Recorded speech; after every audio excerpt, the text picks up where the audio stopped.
सभी विद्यार्थियों को नमस्कार। राजकीय स्नातकोत्तर महाविद्यालय किशनगढ़ के यूट्यूब चैनल सीसीई राजकीय किशनगढ़ पर आप सभी का स्वागत है। मेरा नाम महेंद्र कुमार वर्मा, सहायक आचार्य व्यावसायिक प्रशासन विभाग से। स्टूडेंट्स, आज हम बीकॉम पार्ट सेकंड के सब्जेक्ट बिजनेस मैनेजमेंट के paper second fundamental of entrepreneurship उद्यमिता के आधारभूत तत्व में आज का जो हमारा वीडियो लेक्चर है यह है उद्यमी या व्यवसाय का सामाजिक उत्तरदायित्व। डियर स्टूडेंट्स, इस टॉपिक पर ये हमारा तीसरा वीडियो लेक्चर है। पहले दो वीडियो लेक्चर में हमने उद्यमी और व्यवसाय का जो सामाजिक उत्तरदायित्व है उसका अर्थ, परिभाषा, उत्तरदायित्व पर डिस्कस किया था। दूसरे वीडियो लेक्चर में हमने सामाजिक उत्तरदायित्व की विचारधारा के औचित्य के पर हमने डिस्कस किया था, जिसके पक्ष और विपक्ष को हमने जाना था। इस वीडियो लेक्चर में हम सामाजिक उत्तरदायित्व की दोहरी प्रक्रिया यानी कि टू वे जो ट्रैफिक है उस कॉन्सेप्ट को हम समझेंगे। तो स्टूडेंट्स, दीर्घकाल में उद्यमी का सामाजिक उत्तरदायित्व एक दोहरी प्रक्रिया है।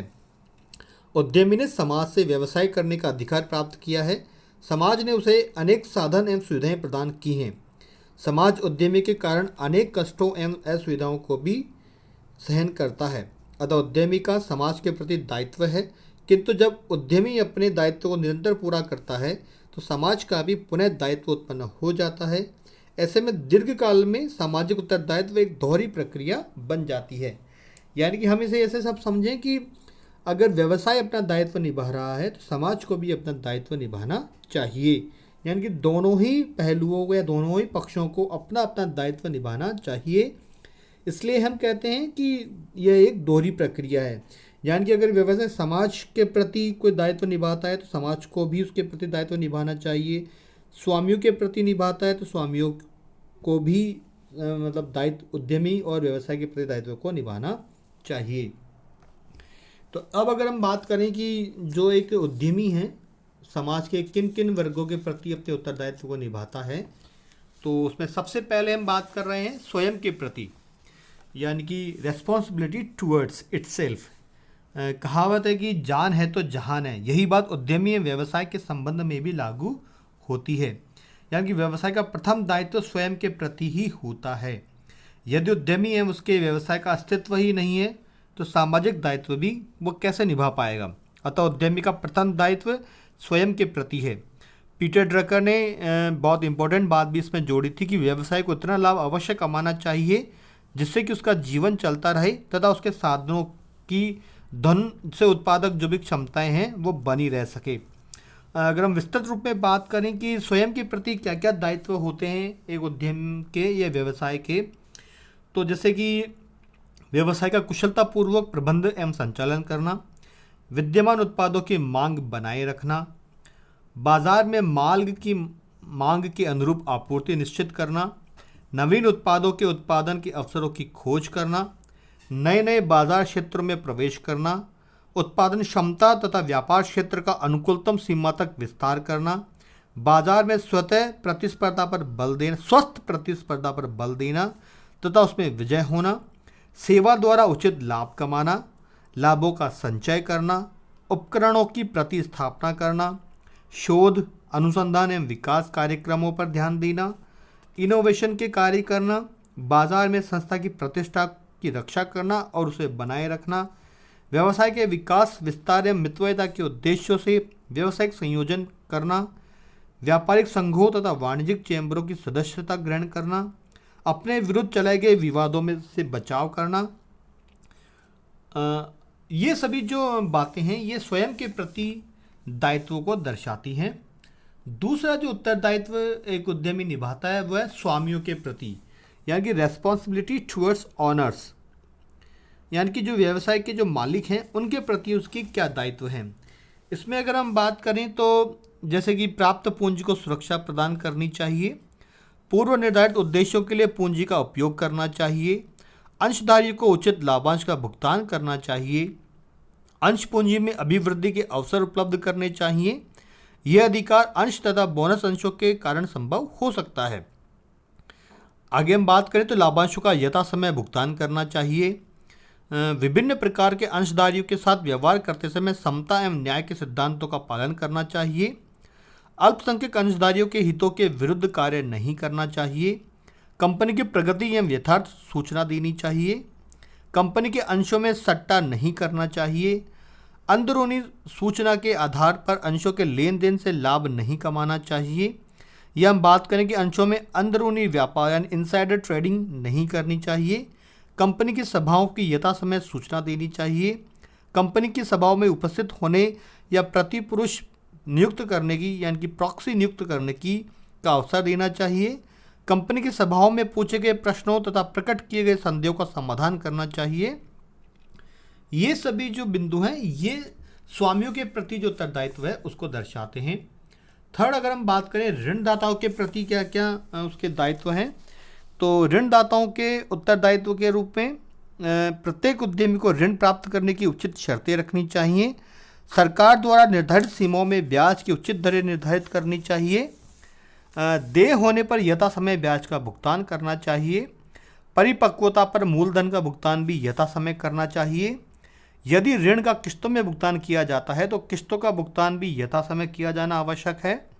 सुरक्षित ऋणों या ऋण पत्रों के विरुद्ध बंधक रखी गई संपत्ति की पूर्ण सुरक्षा की व्यवस्था करनी चाहिए। ऋणदाताओं के धन की अभिवृद्धि के लिए उनको भी कंपनी की पूंजी अभिवृद्धि योजना में शामिल करना चाहिए। निर्धारित सीमा में ही ऋण लेने चाहिए।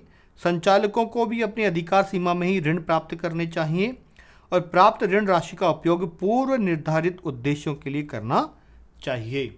ये सभी जो उत्तरदायित्व हैं ये ऋणदाताओं के प्रति है। फोर्थ जो उत्तरदायित्व है उद्यमी का वो है कर्मचारियों के प्रति। स्टूडेंट्स, कर्मचारी संस्था के महत्वपूर्ण अंग हैं। उनकी कार्यकुशलता पर ही संस्था की सफलता निर्भर करती है, किंतु कर्मचारियों की कार्यकुशलता किसी स्वचालित बटन से घटाई या बढ़ाई नहीं जा सकती। वे यंत्र या यांत्रिक मानव नहीं हैं, वे नैसर्गिक मानव हैं। उनका शरीर है तो उनकी भावनाएं भी हैं, अतः उनकी शारीरिक आवश्यकताओं की संतुष्टि के साथ साथ मानसिक एवं सामाजिक आवश्यकताओं की संतुष्टि का भी प्रत्येक व्यवसायी को ध्यान रखना चाहिए। अब अगर हम उनके दायित्वों की बात करें तो पर्याप्त वेतन का भुगतान उन्हें करना चाहिए। जहाँ तक संभव हो कुछ प्रेरणात्मक मजदूरी योजनाओं को लागू करना चाहिए। कर्मचारियों को कार्य की सुरक्षा दी जानी चाहिए। कार्य करने के लिए स्वच्छ हवा पानी से युक्त तथा धूल धुएं से मुक्त स्वस्थ कार्यदशाएं उपलब्ध करनी चाहिए। कर्मचारियों के श्रम कल्याण कार्य करने चाहिए। कर्मचारियों के लिए सामाजिक सुरक्षा की व्यवस्था करनी चाहिए। इस हेतु पेंशन, ग्रेच्युटी, भविष्य निधि, दुर्घटना बीमा आदि की व्यवस्था हो। प्रत्येक कर्मचारी को उसकी योग्यता एवं रुचि के अनुरूप कार्य उपलब्ध हो। प्रत्येक कर्मचारी को समय समय पर प्रशिक्षण दिया जाना चाहिए। प्रत्येक कर्मचारी को पदोन्नति में समान अवसर देने चाहिए। कर्मचारियों की परिवेदनाओं का यथासमय निवारण होना आवश्यक है। कुशल संचार व्यवस्था करके आपसी भ्रांतियों एवं मतभेदों को दूर करना चाहिए। कर्मचारियों के कार्यों में सुधार के लिए आवश्यक सुझाव आमंत्रित करने चाहिए। कर्मचारियों को संस्था के प्रबंध में भागीदारी दी जानी चाहिए, अंश आवंटित करने चाहिए। कर्मचारियों को नीतियों, कार्यक्रमों की जानकारी दी जानी चाहिए। कर्मचारियों को श्रम संनियमों के महत्वपूर्ण प्रावधानों की जानकारी दी जानी चाहिए। उन्हें सवेतन अवकाश उपलब्ध कराए जाने चाहिए। कर्मचारियों के बच्चों के अध्ययन के लिए स्कूलों एवं छात्रवृत्तियों आदि की व्यवस्था करनी चाहिए। कर्मचारियों के श्रम की प्रतिष्ठा की जानी चाहिए। कर्मचारियों की क्षमताओं के विकास के लिए नए नए अवसर उपलब्ध होने चाहिए। अब अगर हम नेक्स्ट उत्तरदायित्व की बात करें तो ग्राहकों के प्रति क्या क्या उत्तरदायित्व हैं। तो डियर स्टूडेंट, जैसा कि आप जानते हैं कि प्रेजेंट सिनेरियो में जो प्रेजेंट सिनेरियो है ये विपणन यानी कि मार्केटिंग का युग है, जिसमें ग्राहक को बाजार का राजा माना जाता है। क्रेता की संतुष्टि ही व्यवसाय की सफलता की कसौटी बन जाती है। उसकी इच्छाओं, आवश्यकताओं को संतुष्ट करना ही उद्यमी की सफलता का मूल मंत्र बन जाता है। इतना ही नहीं, अब सरकार ने भी उपभोक्ताओं की सुरक्षा के लिए अनेक अधिनियम बनाए हैं। इन उपभोक्ता संरक्षण अधिनियम, आवश्यक वस्तु अधिनियम, जमाखोरी तथा कालाबाजारी निरोधक अधिनियम, मापतोल अधिनियम आदि प्रमुख हैं।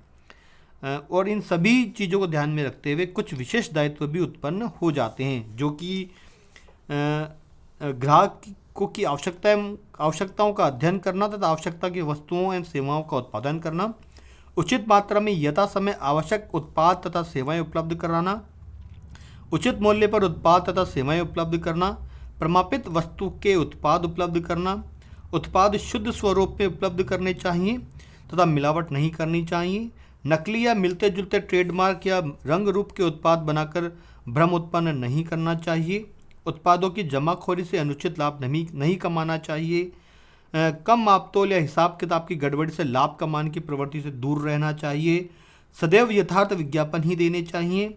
ग्राहकों को दक्ष एवं प्रशिक्षित विक्रयकर्ताओं का सहयोग उपलब्ध करवाना चाहिए।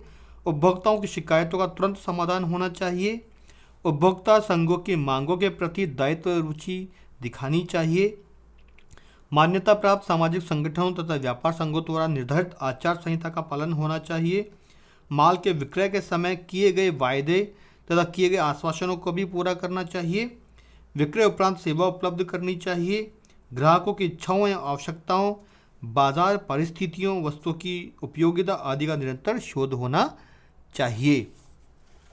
अब अगर हम बात करें इसके अलावा तो ये उत्तरदायित्व आपूर्तिकर्ताओं के प्रति भी होते हैं, जिसमें सरकार द्वारा निर्धारित मूल्यों का भुगतान करना, मूल्य का भुगतान करना, माल के विक्रय की उचित शर्तें रखनी चाहिए, उन शर्तों का पालन करना, नवीन प्रकार के कच्चे माल को प्रस्तुत करने के अवसर देना, नए उत्पादकों के माल विक्रय का भी प्रयास करना चाहिए। सभी व्यवसायियों को अपने आपूर्तिकर्ताओं को बाजार संबंधी या माल के मांग संबंधी सूचनाएं भी उपलब्ध करवानी चाहिए। अब अगर हम बात करें अन्य व्यवसायियों के प्रति, तो किसी भी समय भूल से भी किसी दूसरे उद्यमी को निंदा या आलोचना नहीं करनी चाहिए। ग्राहकों को तोड़ने, भड़काने या बहकाने के प्रयास नहीं करने चाहिए। प्रतिस्पर्धा संस्थाओं को गोपनीय बातों की जानकारी करने में भ्रष्ट तरीकों का उपयोग नहीं करना चाहिए। अन्य उद्यमी के माल को घटिया सिद्ध करने का प्रयास नहीं करना चाहिए। स्वस्थ प्रतिस्पर्धा हमेशा अपनानी चाहिए। माल की आपूर्ति पर एकाधिकार समाप्त नहीं करना चाहिए। आपूर्तिकर्ताओं को अन्य व्यवसायों के हितों के विरुद्ध कार्य करने के लिए प्रेरित नहीं करना चाहिए। माल के सट्टे के सौदे नहीं करने चाहिए।